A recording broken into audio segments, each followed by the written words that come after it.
Assalamualaikum warahmatullahi wabarakatuh. Kami dari tim PBL 402.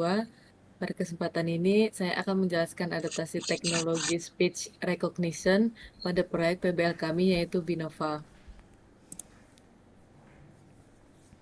Jadi yang pertama, bagian A, fitur dan ilustrasi penggunaan.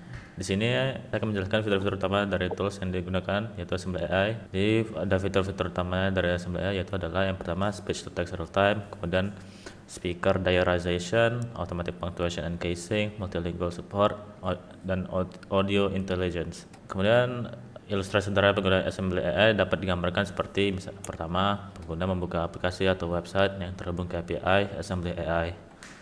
Pengguna menekan tombol rekam lalu berbicara. Audio dikirim ke server Assembly AI secara streaming. Sistem menampilkan teks hasil ucapan secara bertahap. Teks otomatis diberi tanda baca, kapitalisasi, dan label pembicara bila ada lebih dari satu orang. Lalu hasil akhir disimpan menjadi transkrip yang bisa dipakai untuk notulen, laporan, atau analisis percakapan. Sebagai simulasi singkat, misalnya dosen berkata, hari ini kita bahas evaluasi proyek, lalu minggu depan presentasi final. Sebenarnya dapat menampilkan hasil seperti, hari ini kita bahas evaluasi proyek, lalu minggu depan presentasi final. Jika mode speaker diarization diaktifkan, sistem juga bisa menandai siapa yang berbicara pada tiap bagian.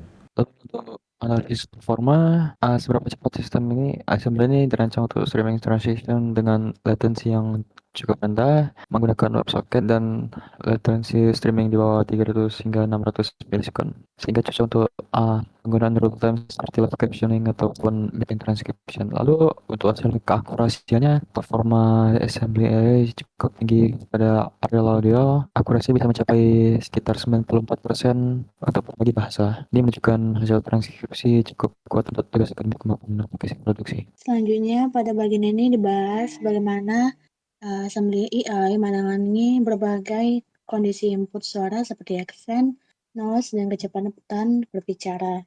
Nah, sistem ini dirancang untuk audio dunia nyata sehingga tetap mampu mengenali ucapan dengan cukup baik meskipun terdapat variasi aksen atau istilah teknis.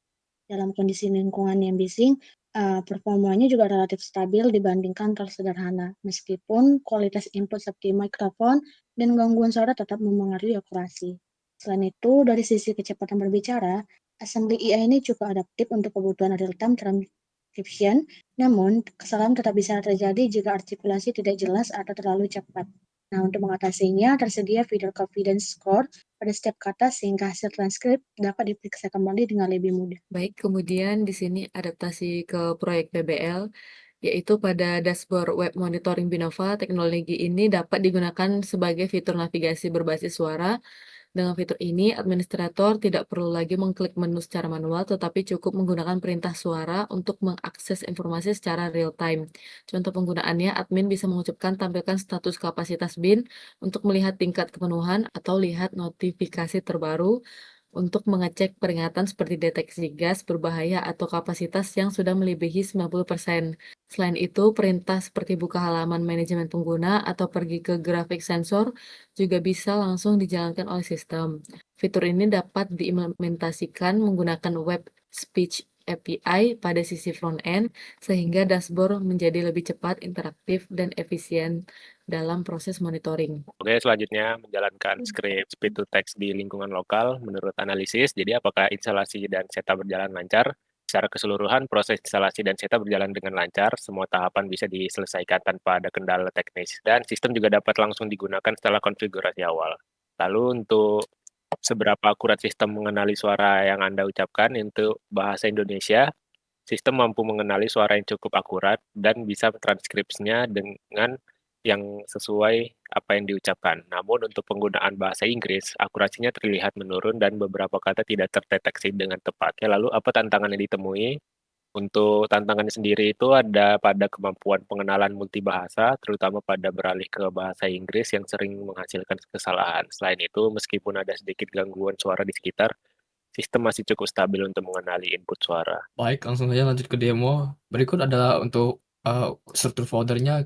Saya membuat folder statik untuk script.js dan style CSS-nya, dan ada index HTML untuk websitenya.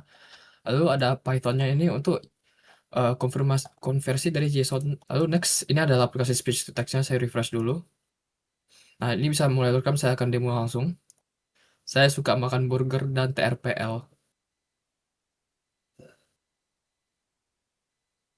Berikut sini hasil pengenalannya ini secara akurat. Saya bisa konfirmasi hasilnya sudah benar atau perlu dikoreksi. Nah, karena hasil sudah benar, saya simpan akan ke CFC dan akan muncul pop-up seperti ini, data berhasil disimpan. Saya pencet OK, akan di-refresh. Di sini ada riwayat transkripsi, saya akan bisa mute riwayatnya. Nah, berikut adalah hasil riwayatnya. Dan bisa dilihat hasilnya saya suka makan burger dan TRPL dengan ditandai akurat. Nah, CSV ini akan disimpan dan resultnya bakal muncul di sini. Sekian dari video speech recognition PBL 402. Jika ada kesalahan, mohon dimaafkan. Wabillahi taufiq wal hidayah. Wassalamualaikum warahmatullahi wabarakatuh. Bye-bye, guys.